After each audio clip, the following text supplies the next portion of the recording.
Ladies and gentlemen, welcome to this ERC Starting and Consolidator Grant webinar. Today we will have a presentation in two parts. The first part we talk about the ERC in general. Then we will go a little bit deeper into the Starting and Consolidator grants.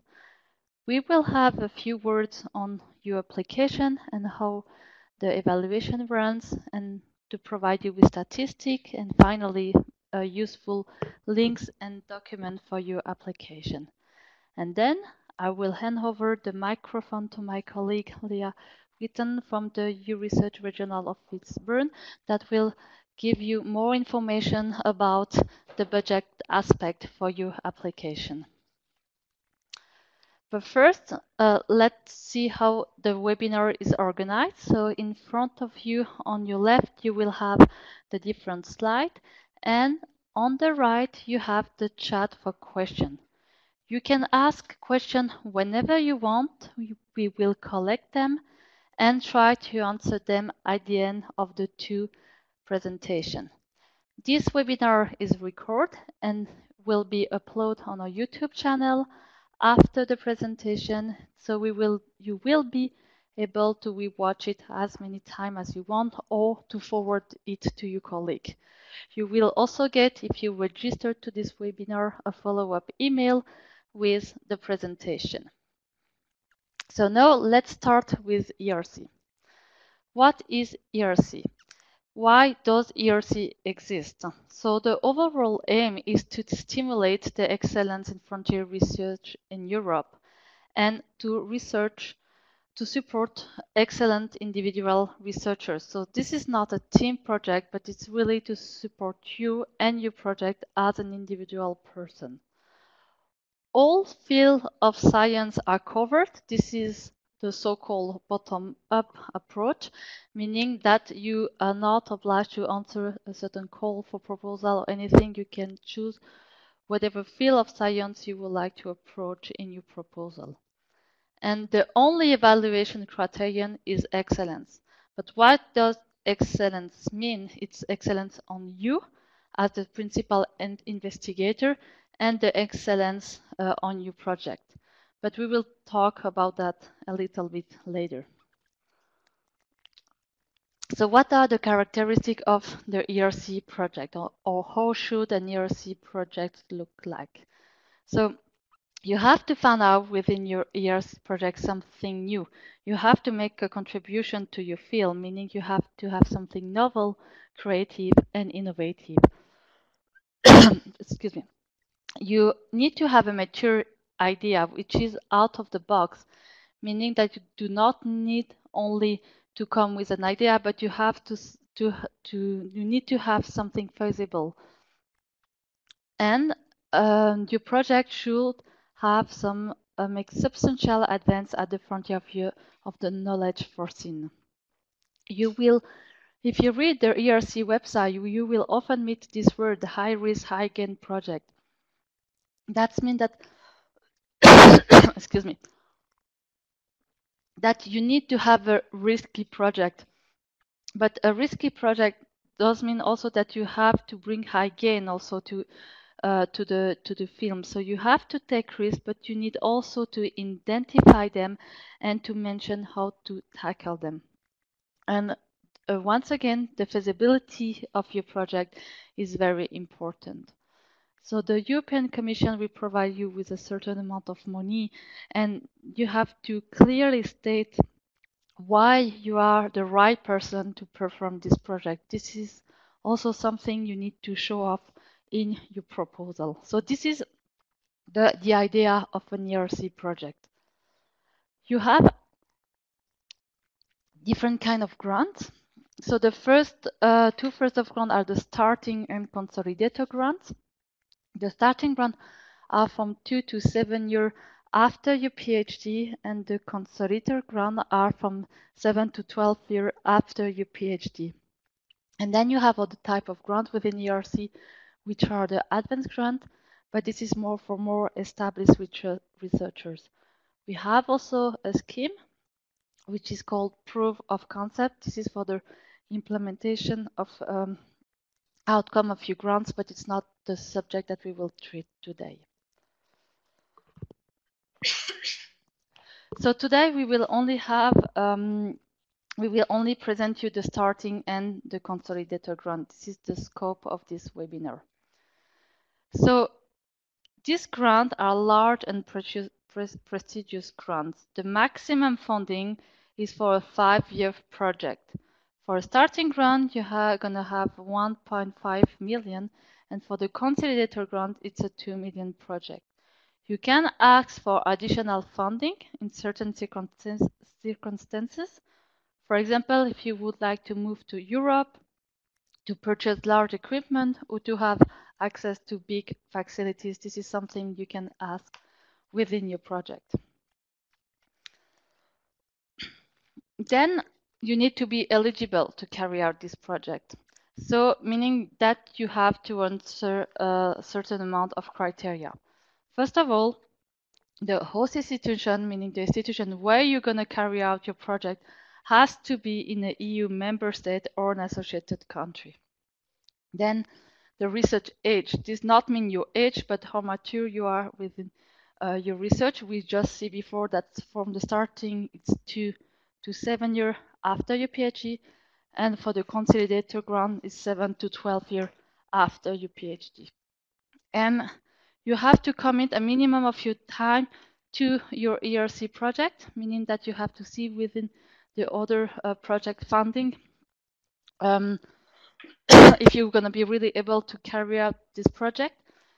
And then you have to pay attention because you will have restriction on resubmission. If you submit a project in the previous years within the previous call, you have to pay attention that you will be eligible to submit again. But this is all mentioned in the work program. And then you need to have also the formal support of your institution.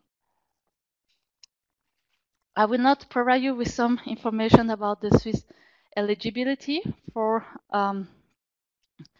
the next call. So unfortunately, the eligibility is not entirely clear nowadays. We are still under negotiation with the European Commission, but Switzerland is also preparing itself for eventual national funding, but we unfortunately cannot provide you today with more information. We encourage you to submit your proposal anyway, but how it's going to be found, how it's going to be evaluated, it's not clear. And we are sorry at this point not be able to provide you with more information. So researcher's age, as we said, the 7 years for starting and 12 years for consolidator, but this is very strict. And what is the cutoff date is the 1st January of each cold year. Here also, if you have additional question, or you should check within the work program, because you can ask for reason for extension.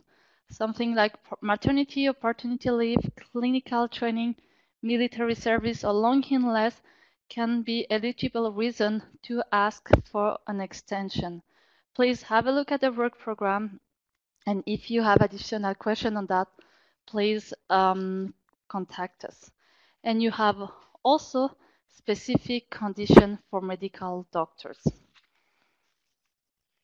Now, this is more tips for you. How can you assess yourself has to be in a good shape to apply for an ERC grant? First of all, what we can advise you is for the starting grant is to have at least one important publication without the contribution of your PhD supervisor. For consolidator grant, you should have several important publications without the contribution of your supervisor. But what you can also do is try to figure out among the best researchers in Europe in the domain, or where are you currently. This is what we so-called the researcher's age. What you can do also is that you can go on the ERC website, you have the link here below, and you can check the different projects in your field. You can check them by country. You can check. You can find them by different criteria, and here you can have a clear idea on what is an ERC project. The same thing, you can go on the Cordis website, which is the link below, and here also you have all the ERC project listed. You will maybe try in your field to find colleagues, projects, etc. that will be able to give you an idea whether you are ready to submit your project or not. The next opportunity, so this is not official yet because the work program 2017 is not out yet, but this is the date we currently have. So the expected only opening date for starting is the 19th of July, and for the consolidator is the 20th of October. The deadline for the starting grant this year will be the 18th of October, while the consolidator is the 9th February next year. You have here also some information about the budget and about the approximate number of projects funded. The work program will be normally available when the call will open up on the 19th of July, so in the upcoming days. So now let's talk a little bit about your application. So you have no choice but following what the European Commission is asking you. And what do they ask you? They ask you to complete two parts. The part A is online. This is the online form in the participant portal. We will provide you with the link. And here you have to fill in several information. General information, administrative data, etc. You have also here the budget, the ethics, if it's relevant for your proposal, and the call specific question. So this is easy. You have to complete it online. For that, if you have a question, you have the so-called information for applicant. And if you still have question after reading this document, the Research Regional Office will be happy to help you here. Also, in this part A, it is the place where you're gonna have to pick up a panel for your submission, because for the evaluation after, it will be organized in different panels. So you can choose one panel if it fits really well to you project topic, but you can also decide to submit for a secondary panel if you find it necessary. And then you have the part B1, and those are Word templates that you should download from the participant portal, and then you have to complete them following the rules. They are also really strict. Also, like the number of pages, the font, the size, everything is already foreseen in this this template. And then you have to upload them again. And as you see in the part B1, you have the extended synopsis, which is 5 pages. You have your resume, 2 pages, and the track record, 2 pages. And in part B2, you should also submit it as a PDF. This is your entire research scientific proposal, which is a little bit more pages, 15 pages. Let's talk a little bit about the evaluation, and then I will come back a little bit more into the different part. So you have to choose one panel among 25 evaluation panels. You can find them at the end of the ERC work program. We have a list here of all the different panels. You have 3 categories: physical science and engineering, you have life science, and social science and humanities. The panel, you will not know before submitting your proposal who are in this panel, but the panel chair is published before the call deadline. And here on this slide, you have the link. It's published on the ERC website after the call deadline.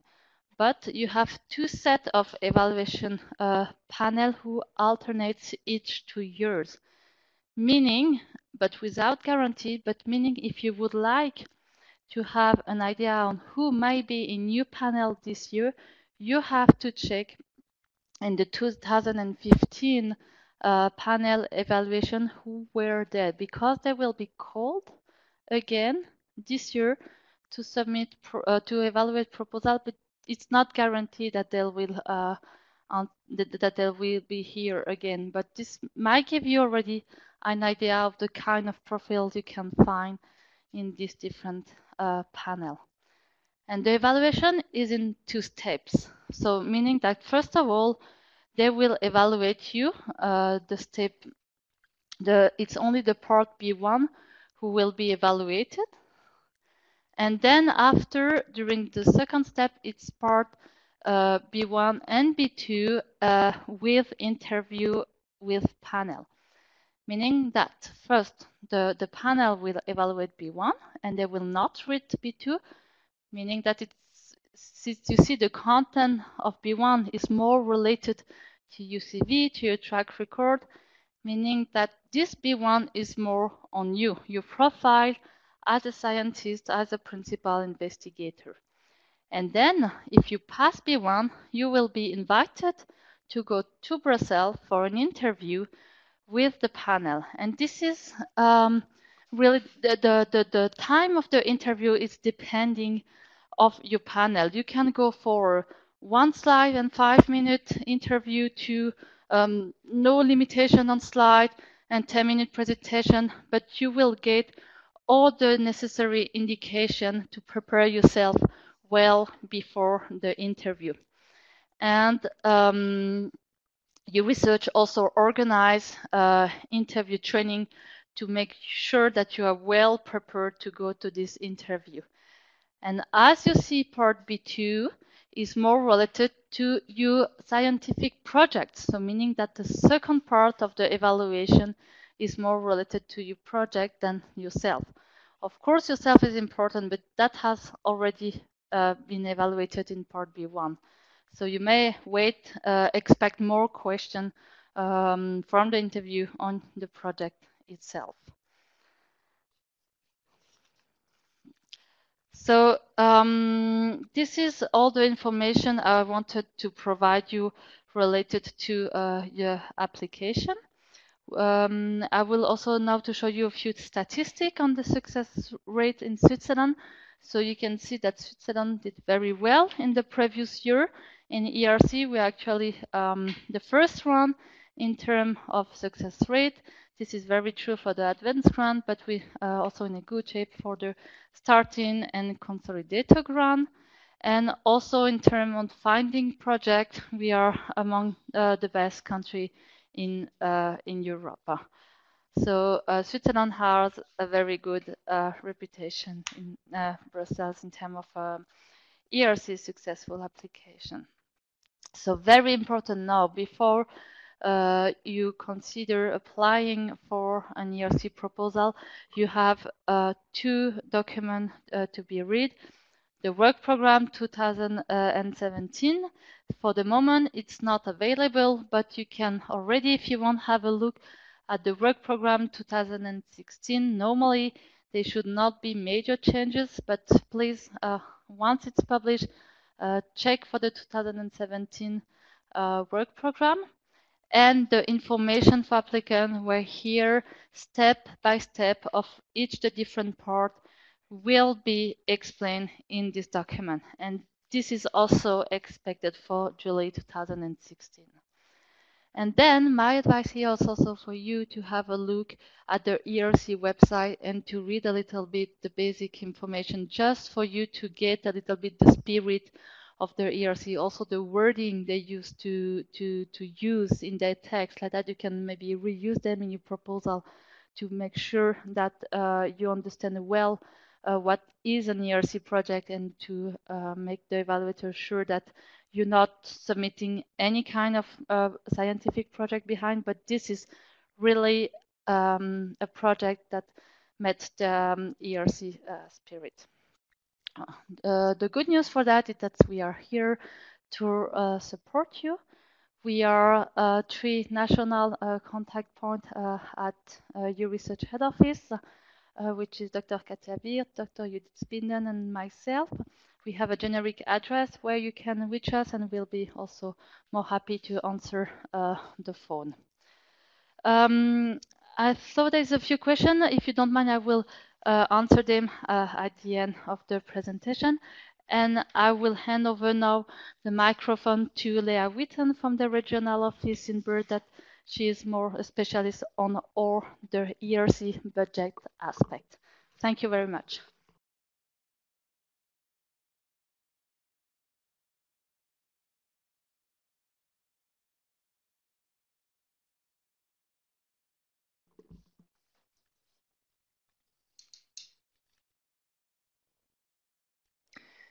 Hello everyone, this is Leah.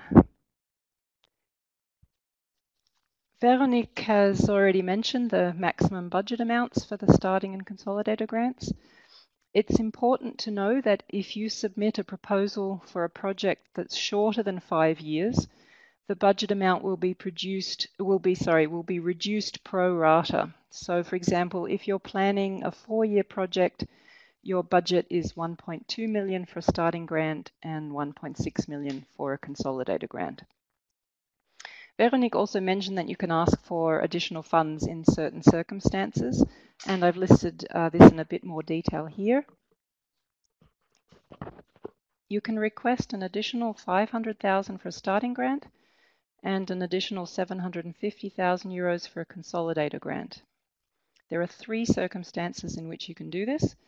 For startup costs, if you yourself are moving to the EU or an associated country as a result of the ERC grant, for the purchase of major equipment, and for access to large facilities. These additional funds are not reduced if your project is shorter, since these are one-off costs. How much should you ask for? We get asked this question a lot, and the answer is that you should ask for whatever is appropriate and realistic for your project objectives.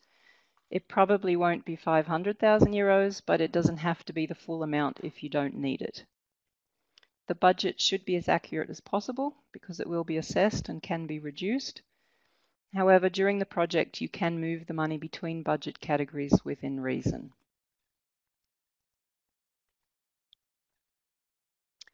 The budget is a maximum amount. The amount you receive during the project is based on your actual costs. You'll never get more than you asked for, but you can get less if your actual costs are less. Your total budget is composed of 100% of the eligible direct costs of the research, plus indirect costs or overhead, equal to 25% of the eligible direct costs. And here's an example. This is for a starting grant. If you want to ask for the maximum grant amount of 1.5 million euros, that means that you can budget direct costs of 1.2 million euros. To that, you add the 25% indirect costs, which is 300,000 euros, and that brings you to the requested grant amount of 1.5. On the next 2 slides, I want to give you an overview of the terms direct and indirect costs so that you understand what can be budgeted. Direct costs are costs that are directly linked to your project, such as salaries, equipment, consumables, and travel. They are incurred during the project, with one exception, and are budgeted according to the usual accounting practices of your institution. In Switzerland, they can include VAT. Indirect costs, on the other hand, are host institution costs that are not directly linked to your project, such as general administration, office rent, insurance, phone costs, miscellaneous consumables, and electricity. It's important to know that common office equipment, like standard computers and office software, are not direct costs. If you need a special computer or high-end software for a computing project or a laptop for field work, this may be a direct cost, but your standard office setup isn't. Indirect costs are covered by the flat rate of 25% and cannot also be charged as direct costs. The budget is entered in 2 places. Veronique mentioned the online forms before and also the proposal. Your budget is entered in the online forms and in the proposal, and it's very important that the amounts are exactly the same. Now I'm going to show you quickly what those two budget tables look like. This is an example from a University of Bern Consolidator grant proposal. The two red squares show you where to enter the amount, which should be in whole euros only. You need to fill in the total eligible costs, which includes the 25% indirect costs and the requested grant amount. This is what the budget table in the proposal looks like. You can see the various cost categories, for example, personnel, travel, equipment, etc. And I'm going to briefly go through each of the categories marked here in red, because you need to describe and justify them in the resources section. Firstly, personnel. You can charge salary costs, including social security contributions, for the time that your project members work on the project. You should state in the text that the costs include all social charges and that the rates are set by your host institution. You can charge none, all, or some of your salary to the project, but be aware that if you charge all of it, you commit yourself 100% to the project and cannot work on anything else. Secondly, travel.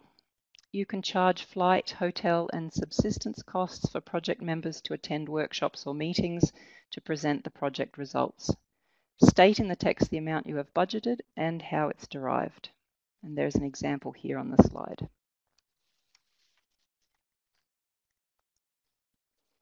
Thirdly, equipment. You can charge equipment used for the project. In the text, list what is included in your equipment category and justify the need for any major items. Check with your host institution about depreciation rules for large equipment. If you depreciate equipment, state that this is according to the standard accounting practices of your host institution. Then comes the category Other Goods and Services. This includes consumables, which can be charged if they are used for your project and can be identified in your project accounting. Give a broad overview of the costs in the text. What also comes here are the publication costs.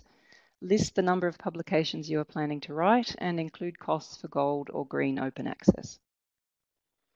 Finally, under Other, list anything else that is missing, such as the cost of the audit certificate that you'll need at the end of the project, or other examples might be the cost of laboratory animals, translation of documents, publication of brochures. There are two other categories in the budget table that you may not need, but I'll go over them briefly here. If you think you may need these budget categories, please contact your Eurosearch regional office for help. The first category is subcontracting, and a subcontract is defined as a project task that's carried out by someone outside your institution. It shouldn't be the major part of your project. The price of a subcontract usually includes profit, so you'll be required to choose the subcontractor based on the best price-quality ratio, and you'll need to follow the usual selection procedures of your host institution. This can only be done if your proposal is successful, so don't name the subcontractor in the proposal. You can't charge 25% indirect costs on the contract because the work isn't carried out at your institution. And an example of a subcontract might be designing and producing a website for a project on nutrition, where the website is the end product of the research and you can't do this job yourself. The second category is other direct costs with no overhead. These are usually what are called in-kind contributions against payment. They're provided by a third party outside your institution who is named in the proposal. Only actual costs can be charged and there can be no profit included. You can't charge 25% indirect costs on top of the in-kind contribution because the work isn't carried out at your institution. But the third party may include 25% in their invoice to you. And this will be a budget question. There may not be enough money available for them to do that. An example might be a commercial lab that offers to give you free access to their equipment if you pay for the consumables you will use while you're there. That's all I'm going to say about the budget categories and about budget justification. One practical tip for you when preparing your budget. Although only the total budget is required in your proposal, it's easier if you break down your costs per year. Also good to know is that if your project is successful, you'll be required to enter your budget into online forms in reporting periods of 18 months.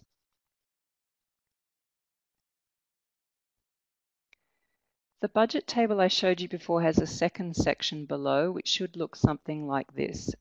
As the starting and consolidator grant calls are not yet open, the templates aren't available. So this one comes from the advanced grant call. This is what it looks like in that call. You must make sure that you check what it looks like when the starting and consolidator grant calls open. You can omit this section if you're not requesting the additional funds I spoke about earlier. And if you are requesting the additional funds, remember to delete the categories that are listed there, A, B, or C, in the left column that don't apply, and to justify the additional funding in full in the right column. You need to pay particular attention to this. This additional amount must be seen to be crucial, or it can be reduced or removed entirely, even if you think it's essential for your project. Contact your research regional office for help on where to budget this additional amount in the budget table if you're requesting it. Right at the bottom of the budget table is a third and very important section that looks like this. Don't forget to fill it in. If you charge your salary to the grant, the percent charged must be equal to or less than the percent working time you've committed to the project. For example, if you're charging 50% of your salary to the grant, you can be working 50% or more on the project, but you can't be working 40%. So that's it on the budget. The last slide gives you some recommendations. Here in red, the most important, we strongly recommend that you get your research regional office to check your budget. They can also help you with questions on the exchange rate to use. It's particularly important to contact them early if you're requesting the additional budget amount, if you have subcontracting or an in-kind contribution. Also, something I didn't mention before, but if you need to charge costs from another institute at your host institution, for example, for laboratory animals, or if you have equipment that needs to be depreciated. Thanks very much.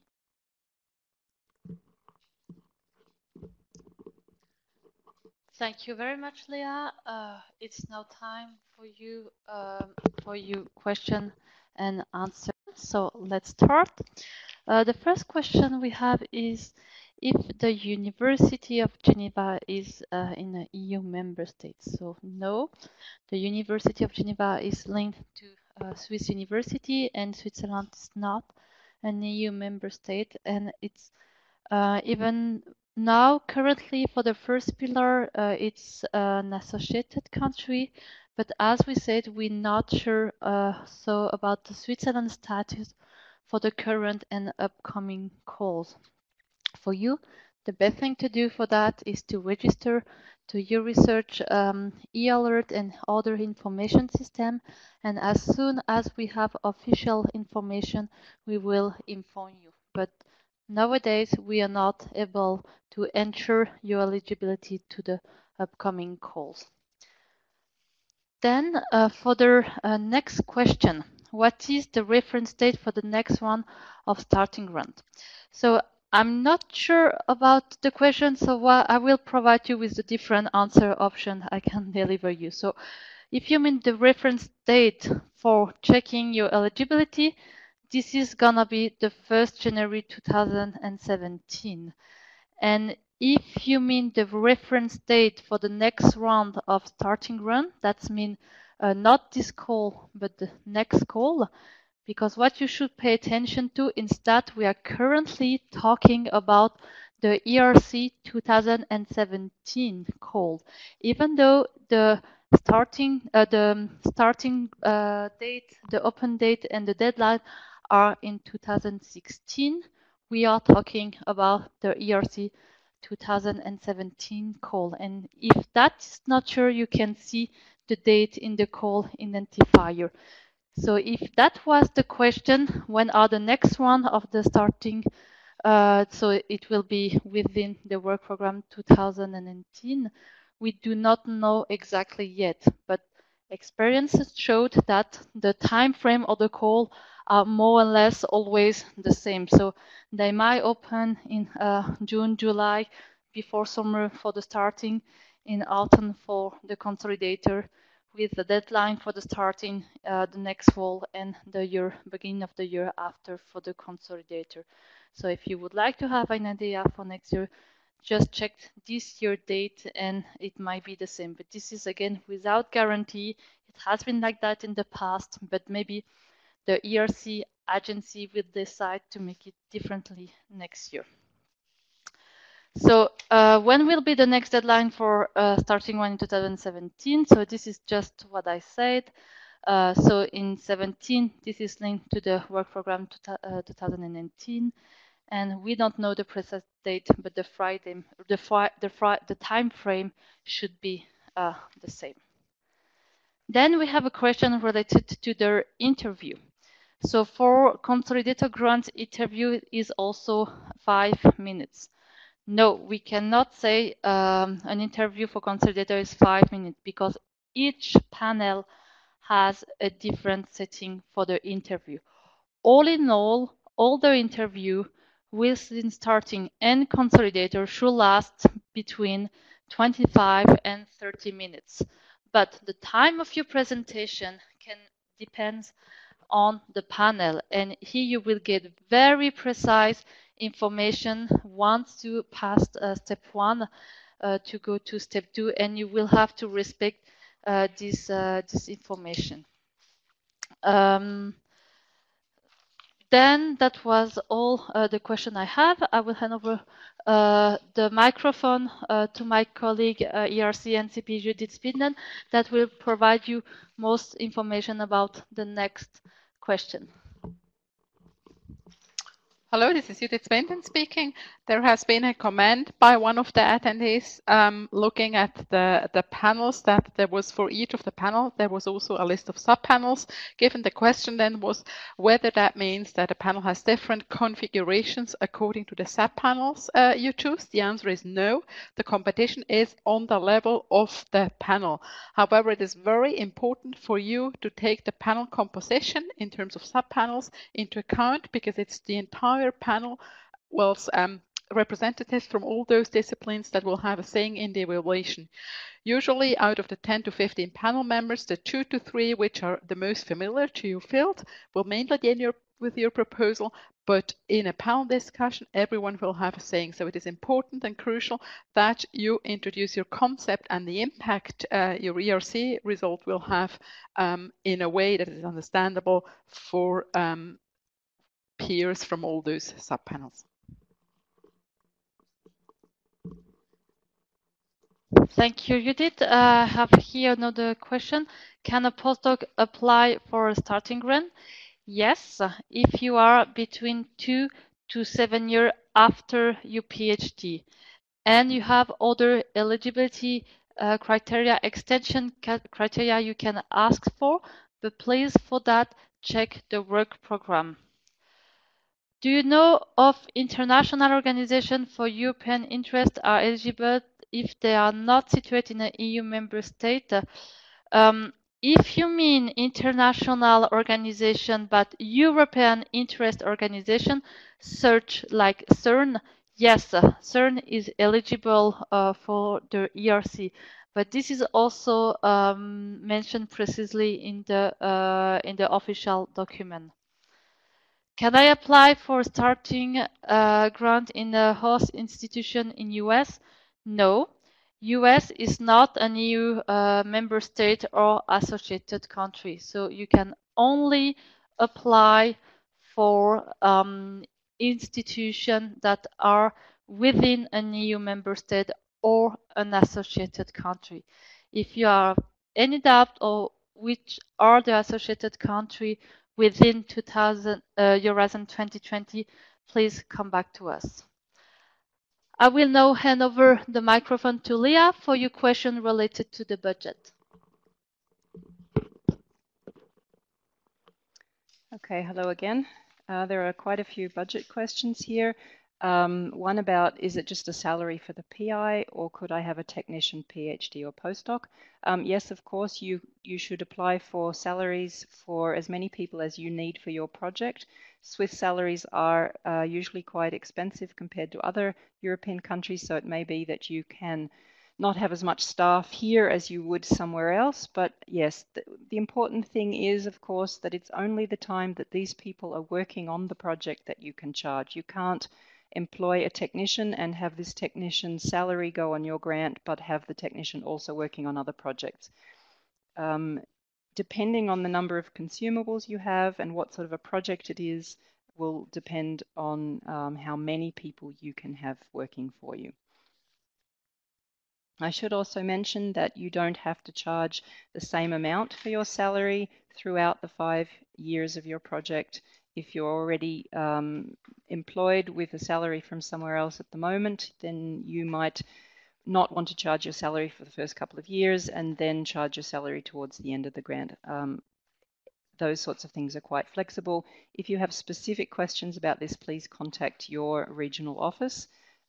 Also about who sets the salary for the PI. This is at the level of the host institution. This was another question from someone. You need to make sure you've contacted your research regional office so that they can help you with the level of the salary. This is set by the host. Another question, is there a flat rate for the institute hosting the ERC project? That was the amount of the indirect costs that I mentioned before. Those are the 25%. How much of that 25% your host institution takes is also up to the host institution. So again, another question for the Eurosearch regional office. Some organizations take all, some take half, some take none. That's something you need to find out. One other question, I'm planning to apply to the ERC starting grant. My last employment was in the US. Am I eligible for the extra $500,000 to set up my lab? The real issue is where you're located now. So if you're already here, then the answer is no. But if you're still in the US and planning to move if you get the grant, then you can. I will hand back to Veronique.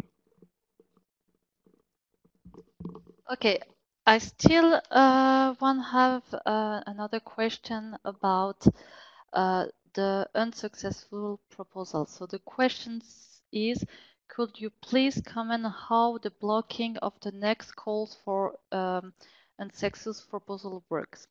So this is, everything is explained in the work program in page 20, but I will try to summarize it for you. So once you apply for an ERC grant, you will get a different grade. It's going to be A, B, C. We are talking about different categories. You have no restriction to apply if you were evaluated as category 8 in the starting Consolidator grant under the work program 2016. So if you get the grade A, but you didn't get found for budget reason or other, you can apply again for next year. In other words, if you make it through the interview to Brussels, you can apply for the next year. Also, if you get into the category B at the step 2, the step 2 is the interview in Brussels. So if you've passed step 1 and you go to step 2, and here you are within the category B, you can apply the year after without restriction. You have a restriction to apply if in the step 1 you were in the category B under the work program 2017. You cannot submit the proposal for the work under the work program 2017. The same thing apply if you were evaluated as category C. But this is everything. Once you get the evaluation report for European Commission, here's the time where you can see in which category you are, and according to this category, you can figure out whether you will be eligible for next year call or not. And now for the next question, I will hand over the microphone to Judith.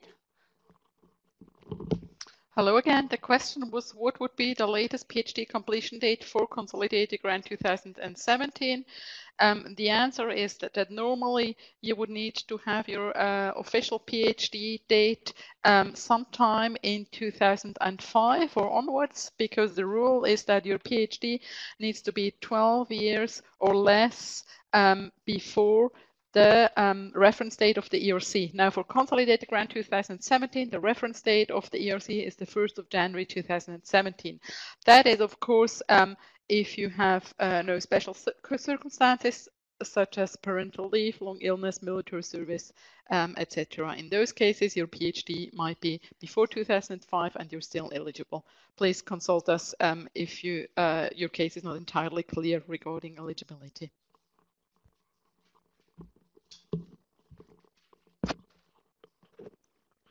Hi, Leah again. Another question.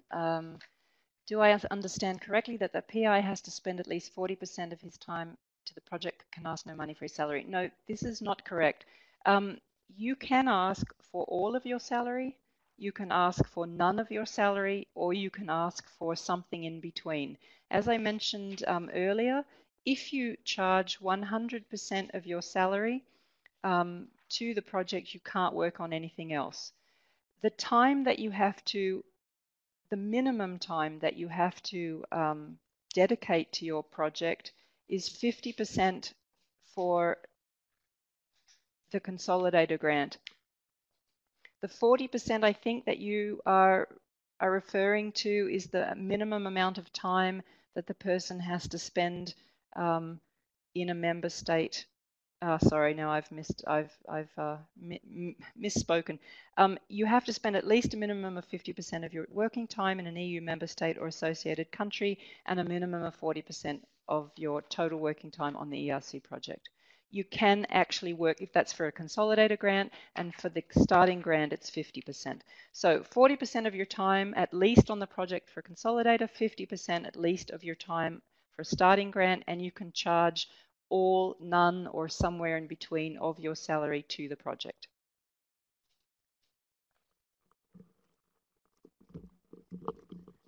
Next one. What about the PhD delivered from non-EU country? It's completely fine. The source of your PhD does not matter for your eligibility. And back to another question about the amount of time you can charge to the project for your salary. Yes, you could choose to charge 100% of your salary at the beginning and later reduce it to 50% as you go on with the proposal. What's important is that the amount of time, the minimum that you are dedicating to the project, is the amount over the 5 years.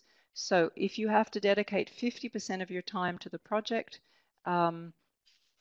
you could be in fact working 80% on the project at the beginning and 20% on the project at the end, so long as over the full length of the project you end up working no less than 50% of your time on the project.